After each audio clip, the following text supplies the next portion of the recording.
Carlos Elizondo Mayer Serra, el doctor Carlos Elizondo, para comentar todo esto. Carlos, ¿cómo te va? Muy buenas noches. Muy buenas noches, Pepe. ¿Cómo estás? Bien, interesado en conocer tu comentario, tu análisis de lo que hay en torno, por un lado, las hipótesis, por otro, las especulaciones y por un tercer lado, quizá el más importante, la realidad de lo que se ha venido diciendo.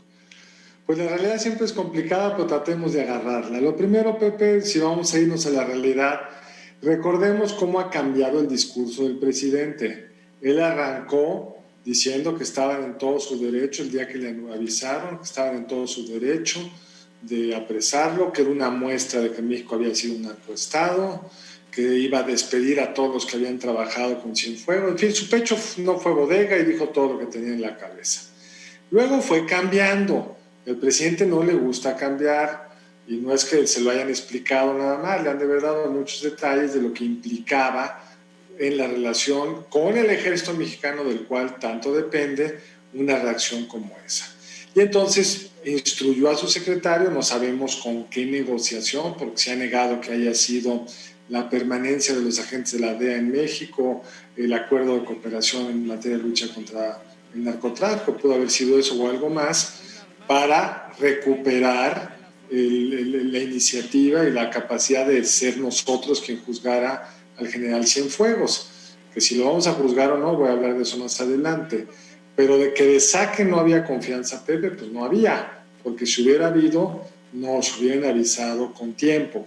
Se ha dicho, se dijo mucho ayer, Pepe, que esto fue una decisión apresurada del gobierno de Estados Unidos. No, el propio embajador de los Estados Unidos acá nos dijo que él ya sabía desde hace meses que estaba esta acusación,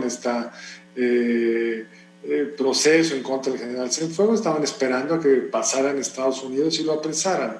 Ahora, aunque no fue una decisión apresurada del Poder Judicial, sí creo que hubo detrás una descoordinación importante en el gobierno de Estados Unidos, que al igual que el mexicano, en su personalización en torno a un solo personaje, hay muchas cosas que no se ven con el cuidado suficiente, porque lo normal en un caso como este es valorar el tema de la justicia con el tema de la relación y la seguridad nacional, porque no quiere estar peleado con el ejército del país que tienes abajo, Pepe. Y si eso le sumamos el hecho de que el gobierno de Estados Unidos no se desiste, no dice esta acusación no es cierto, dice que por este tipo de temas lo regreso a México, y ahora sí que el gobierno de México tiene un reto enorme, porque las mismas razones políticas que generaron la presión para que el presidente López Obrador cambiara de opinión respecto al caso, pues los va a sufrir la Procuraduría o la Fiscalía, el doctor Gertz Manero, respecto a la investigación que tendría que ahora hacerse cargo él y determinar si el general Cienfuegos, quien hay que decirlo, siempre ha tenido una reputación muy buena, eso no es responsable de lo que se le acusaba en los Estados Unidos. Es un hecho que en la cúpula militar, no hablo en la tropa, hablo de la cúpula militar mexicana, la detención de Cienfuegos cayó como bomba, y cayó como bomba también la primera comentario del presidente de la República sobre la investigación y la advertencia de que aquellos militares que hayan estado cerca de Cienfuegos iban a ser, digamos, relevados. Purgados. Y después que efectivamente le fue bajando de tono. Y hoy, con esto que está ocurriendo, ¿crees tú que como un efecto colateral se haya restablecido este vínculo del presidente de la República con el gremio militar?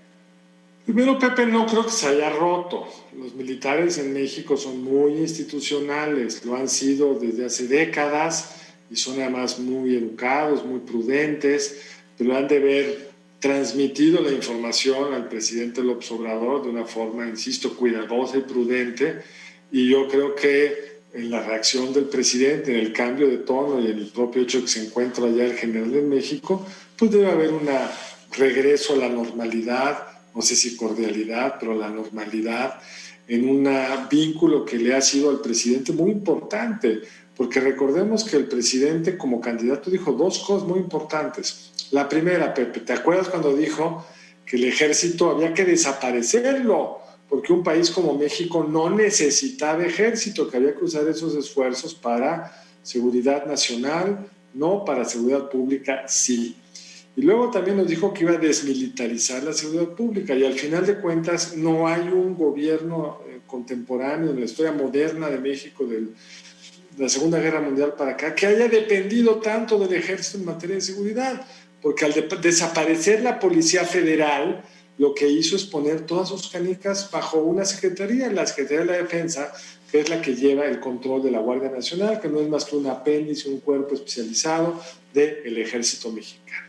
Si a eso le sumas que por una serie de razones, desde la lentitud que tiene su propia administración y que no sabe cómo hacer trenes y líneas de trenes y prefieren darle una parte de esta construcción al ejército, nos han dicho, el aeropuerto de Santa Lucía, a prisas, cancelan uno, tiene que echar a andar otro, el predio es del ejército, pues que lo haga el ejército. No habíamos visto en el México moderno una relación tan intensa entre el ejército y el ejecutivo y por supuesto esa era algo que el presidente López Obrador tenía que atender y creo que lo atendió bien.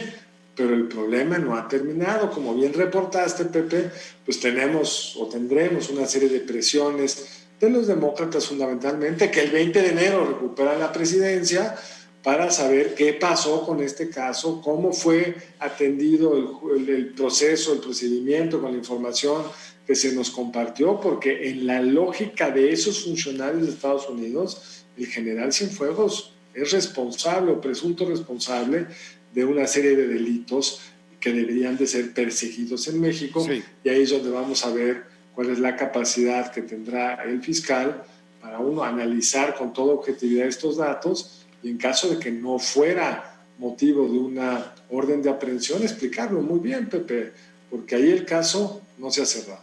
Te agradecemos mucho, Carlos, como siempre, tu valioso comentario. Al contrario, Pepe, te mando un abrazo. Buenas noches, gracias. El embajador, el doctor Carlos Elizondo Mayer Serra.